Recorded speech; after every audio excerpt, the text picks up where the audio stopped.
하나님 말씀 보겠습니다. 하나님의 말씀은 마태복음 28장 18절로 20절까지 말씀입니다.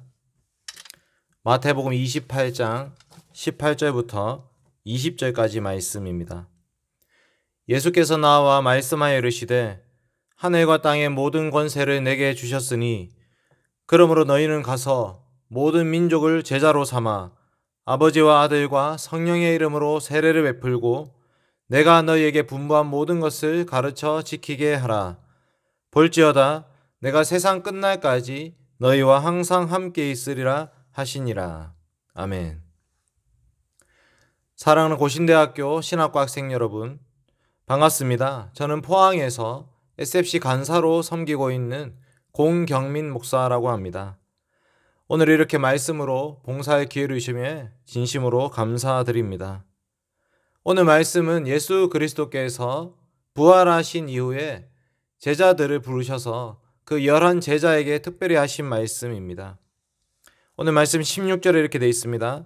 11 제자가 갈릴리에 가서 예수께서 지시하신 산에 이르러 이렇게 말씀하고 있습니다. 이 11 제자들은 바로 사도들이었습니다.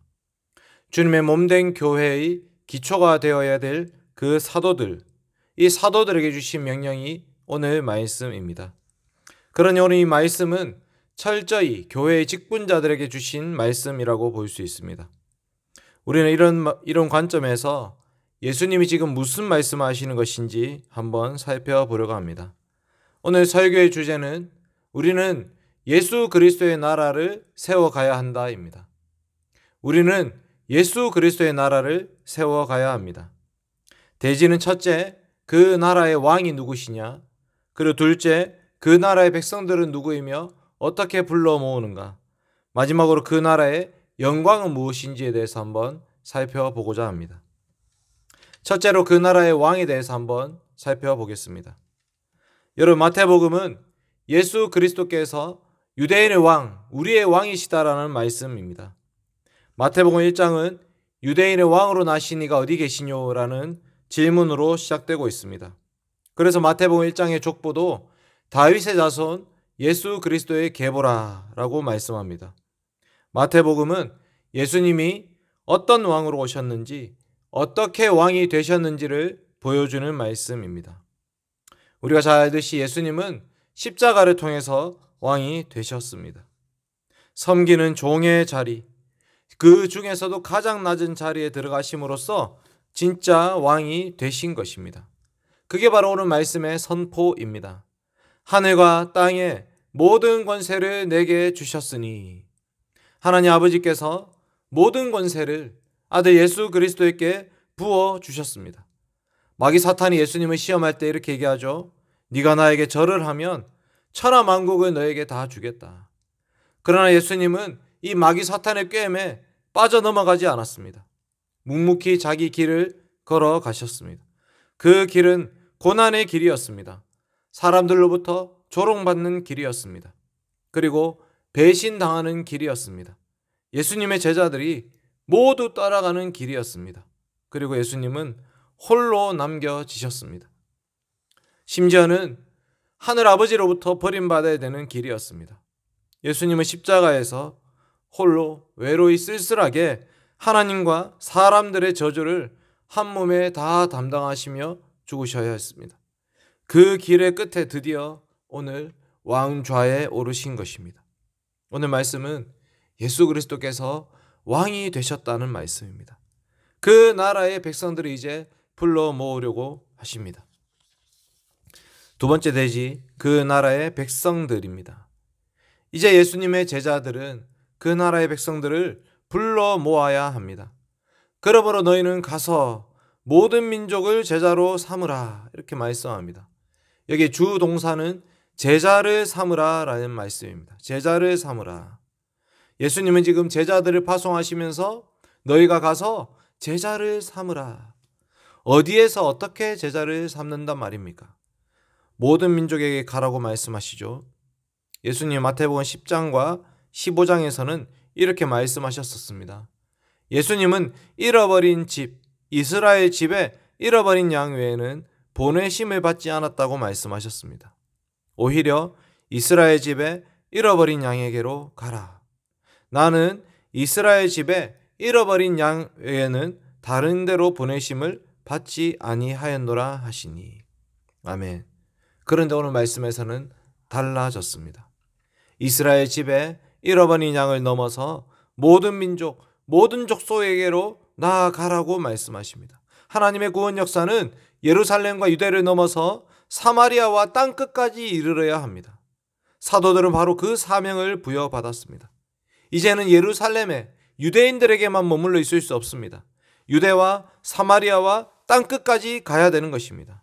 그곳에 예수 그리스도의 나라, 그 나라의 백성들이 있습니다. 베드로는 고넬료에게 가야 했습니다. 바울은 마게도냐에 가야 했고 로마에 가야 했습니다. 스페인에 가려고 했습니다. 그곳까지 복음이 전파되어야 했던 것입니다. 이것이 바로 사도들에게 주신 사명이었습니다. 제자를 삼으라. 가서 제자를 삼으라. 세례를 주면서 제자를 삼으라. 가르쳐 지키게 하면서 제자를 삼으라. 주동사는 제자를 삼으라이지만 분사가 3개나 나옵니다. 두 번째 분사는 뭐냐? 아버지와 아들과 성령의 이름으로 세례를 주면서 제자를 삼으라. 이것은 아무나 할 수 있는 일이 아니죠. 세례를 주는 것은 교회의 직분자들에게 주어진 사명이었습니다. 이 사도들은 가는 곳마다 예수 그리스도의 복음을 전파했습니다. 그리스도를 믿으십시오. 그리스도께로 나아오십시오. 예수 그리스도를 믿음으로 새 생명을 얻으십시오. 그래서 예수님을 믿고 그 이름으로 나오는 자들을 신앙을 확인하고 세례를 베풀어 주었던 것입니다. 세례는 개인적으로는 거듭남의 표입니다. 그러나 세례는 공동체적으로 봤을 때 나라의 국적이 바뀐 것을 보여주는 표시이기도 합니다. 이전에 우리는 어느 나라의 백성들이었습니까? 세상 풍조를 따르는 죄의 나라의 백성들이었습니다. 죄의 종로를 타던 자들이었습니다. 그러나 이제 예수 그리스도를 믿음으로 말미암아 그 하나님 나라의 백성들, 예수 그리스도를 주로 고백하는 나라의 백성들이 된 것입니다. 그래서 그 나라의 백성이 된 것을 선포하면서 아버지와 아들과 성령의 이름으로 세례를 베풉니다. 이제 나라의 소속이 바뀐 것입니다. 국적이 바뀌었습니다. 마지막 3번째 문사는 뭡니까? 가르쳐 지키게 하라입니다. 가르치면서 제자를 삼아라. 지키기 위해서 가르치면서 제자를 삼으라. 사도들은 이 복음을 전파해야 했습니다. 예수 그리스도의 복음을 증거해야 했습니다. 예수님이 사도들에게 말씀하십니다. 내가 너희에게 분부한 모든 것을 다 가르쳐라. 여러분, 예수님은 구약과 신약의 성취였습니다. 그러니 이 제자들은 신구약 성경을 통해서 예수 그리스도의 십자가의 죽음과 부활을 증거해야 했던 것입니다. 하나님 아버지께서 예수 그리스도를 통해서 이루신 구원의 역사를 증거해야 했습니다.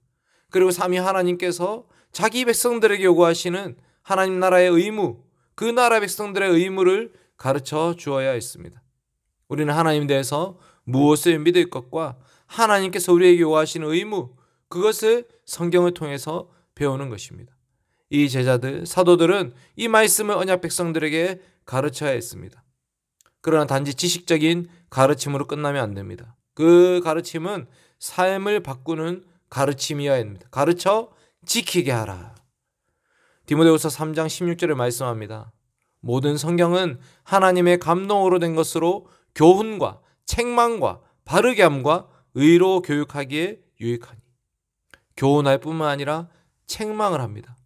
죄를 들춰냅니다. 그리고 그 죄로부터 돌아서게 만듭니다. 그것이 바로 성경을 가르치는 목적입니다. 히브리서 4장도 말씀합니다. 하나님의 말씀은 살아있고 활력이 있어 좌우에 날선 어떤 검보다도 예리하여 혼과 영과 및 관절과 골수를 찔러 쪼개기까지 하며 또 마음의 생각과 뜻을 판단하나니. 아멘. 이것이 바로 하나님의 말씀이 살아 역사하는 힘입니다. 하나님 말씀은 우리의 모든 심장 폐부를 도려내는 것입니다. 우리의 모든 내장들을 드러냅니다. 우리 마음에 있는 모든 것들을 들춰내십니다. 그 말씀은 우리의 모든 죄악된 것들을 다 드러내어서 다 일일이 잘라버립니다. 찔러 쪼개어버립니다. 이것이 바로 하나님 말씀을 가르치는 진짜 목적인 것입니다. 여러분, 회개가 없다면 그것은 바른 복음 전파가 아닙니다. 그냥 귀에 듣기 좋은 설교는 설교가 아닙니다. 설교는 목사가 감당해야 됩니다. 장로들은 신방을 해야 됩니다. 그래서 그 말씀이 정말 우리의 삶에 완전히 우리의 삶을 바꾸어 놓을 수 있도록 예수 그리스도의 모든 말씀 우리가 가르쳐 지키게 하도록 해야 되는 것입니다. 이것이 바로 그 나라의 법도였던 것입니다. 사랑하는 신학생 여러분, 하나님께서 여러분을 신학생으로 불러주셨습니다. 단지 성도가 아니라 어쩌면 말씀의 사역자가 될지도 모르는 그 신학 후보생으로 여러분을 불러주셨습니다. 그렇다면 여러분은 그 부르심의 목적과 사명을 어떻게 이해하고 있습니까? 설교자가 된다는 것, 그것은 그저 좋은 말을 전하는 사람들이 아닙니다. 지금 예수 그리스도께서 새로운 나라를 세우시고 계십니다. 이제 그 나라의 백성들을 불러 모으기 위해서 그 나라의 법도를 가르쳐야 됩니다. 우리는 먼저 그 말씀을 배워야 됩니다. 그 말씀을 공부해야 됩니다. 누군가를 가르치기 위해서 우리가 먼저 그 말씀 앞에 엎드려야 됩니다. 이것이 신학생의 본분입니다. 지난 10월 31일은 종교개혁 기념일이었습니다. 마틴 루터는 95개조 반박문을 내걸었습니다. 그리고 루터는 그 반박문에 자신의 삶을 내걸었습니다. 면죄부로 산다고 해서 죄의 문제가 해결되지 않는 것을 알았습니다. 아무리 열심히 고행을 해도 그것으로는 양심의 평안함을 얻을 수가 없었습니다. 그래서 루터는 말씀을 연구하기 시작했습니다. 의인은 오직 믿음으로 말미암아 살리라. 하나님의 의가 도대체 무엇인가? 그 말씀의 뜻이 무엇인지를 계속 생각하고 묵상하고 연구하고 또 연구했습니다. 말씀을 가르치고 또 가르쳤습니다. 그리고 깨달았습니다. 하나님의 의는 무엇입니까? 죄인들을 심판하는 하나님의 의가 아니라 예수 그리스도의 십자가를 통해서 죄인들을 구원하시는 하나님의 의, 그것이 바로 복음이다 라는 것을 깨달았던 것입니다. 그래서 그는 다시금 외치기 시작했습니다. 회개하라, 천국이 가까웠느니라. 이 말씀은 우리의 전 삶이 그리스도께로 돌아서라는 말씀입니다. 그저 면죄부를 사라는 말씀이 아니었습니다. 로마 가톨릭 교회는 지금 잘못 가르치고 있습니다. 그것은 성경의 가르침이 아닙니다. 루터는 그것을 외치기 시작했습니다. 여러분, 우리 또한 마찬가지입니다. 우리가 먼저 그 말씀 앞에 엎드려야 됩니다. 그 말씀이 우리의 모든 것을 찔러 쪼개어야 됩니다. 그렇지 않고는 우리는 그 나라의 복음을 증가할 수가 없습니다. 지금 내가 살고 있는 이 죄의 나라가 더 좋다면 왜 굳이 예수 그리스도의 나라에 들어가야 한단 말입니까? 저 나라 백성들, 그 예수 그리스도의 나라의 백성들은 이 땅에서 핍박과 고난과 박해와 환난을 받아야 됩니다. 왜 굳이 그 고난의 길을 선택하겠습니까? 우리가 먼저 그 말씀이 진짜 영생의 말씀, 생명의 말씀, 구원의 말씀이라는 것을 확신해야지 그 예수 그리스도의 나라를 증거하고 전파할 수가 있습니다. 이곳에 생명이 있습니다. 이곳에 주님이 함께 하십니다. 이곳이 진짜 하나님의 나라입니다라고 말씀을 선포하기 위해서 우리가 먼저 그 나라의 백성으로 살아가야 됩니다. 이제 예수님은 마지막 약속을 하십니다. 마태복음 28장 20절 말씀, 볼지어다 내가 세상 끝날까지 너희와 항상 함께 있으리라 하시니라. 아멘. 임마누엘입니다. 임마누엘. 예수 그리스도께서 이 땅에 임하셨을 때 그때 임마누엘이 임했습니다. 보라, 처녀가 잉태하여 아들을 낳을 것이요 그의 이름을 임마누엘이라 하리라 하셨으니 이를 번역한즉 하나님이 우리와 함께 계시다 함이라.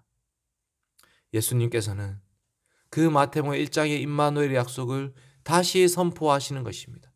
내가 너희와 항상 함께 하리라. 세상 끝날까지 내가 너희와 항상 함께 하리라.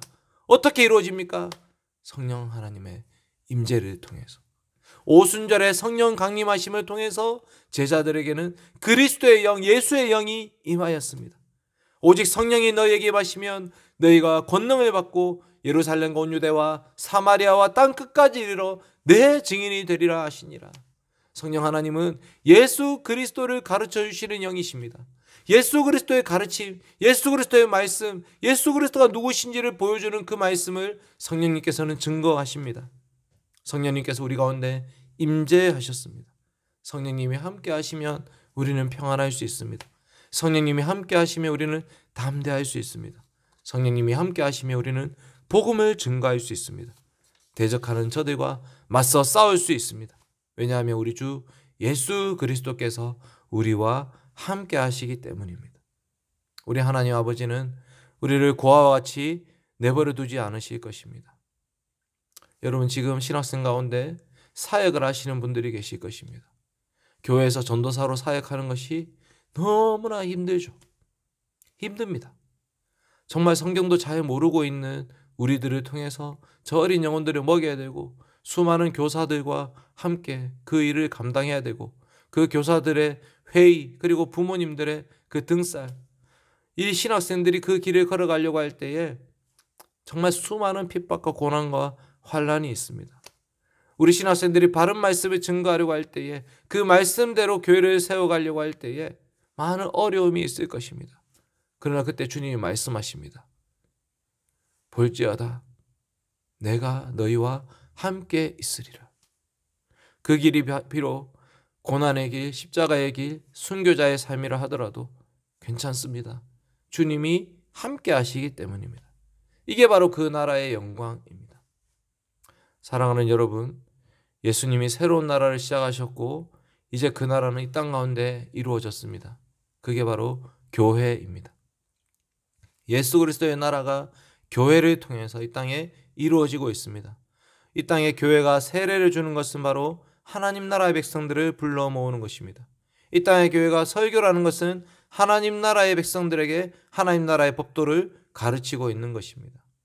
그들에게 말씀하십니다. 예배를 통해서 하나님이 우리와 함께 하신다고 약속하십니다. 바로 축도입니다. 사랑하는 신학생 여러분, 우리와 함께 이 나라를 바르게 잘 세워봅시다. 주님께서 우리에게 이 중차대한 사명을 맡겨주셨습니다. 신학생 시절에 말씀의 사역자로 잘 훈련되어서 주의 몸된 교회를 잘 세우는 저와 여러분이 되었으면 좋겠습니다. 같이 기도하겠습니다. 살아계신 아버지 하나님 감사합니다. 우리가 무엇이간데 주님이 우리를 신학도로 불러주셨습니까? 하나님 아버지, 우리가 무엇이간데 하나님의 말씀을 저희들에게 맡겨주셨습니까? 하나님 아버지, 저희들이 무엇이간데 주님께서 주의 교회를 저희들에게 맡겨주셨습니까? 하나님 아버지, 너무나 힘들고 어려운 길입니다. 고난의 길입니다. 사람들 눈치 보면서 이리저리 휘둘리며 살아가는 길입니다. 주님 도와주시옵소서. 우리 주 예수 그리스도께서 왕이 되시고 주님이 이 사역을 통해서 주의 백성들을 불러 모으시며 주님 우리와 함께 하신다는 약속의 말씀을 기억하게 하여 주시옵소서. 하나님 아버지, 지금도 아버지 하나님께서 이 교회를 통해서 주의 나라 세우고 계십니다. 이 위대한 사명에 저희들을 동참시켜 주시니 참으로 감사합니다. 끝까지 완주할 수 있도록 주여 함께하여 주시옵소서. 우리 신학생들을 주께서 지켜 주시옵소서. 감사드리며 예수님의 이름으로 기도드립니다. 아멘.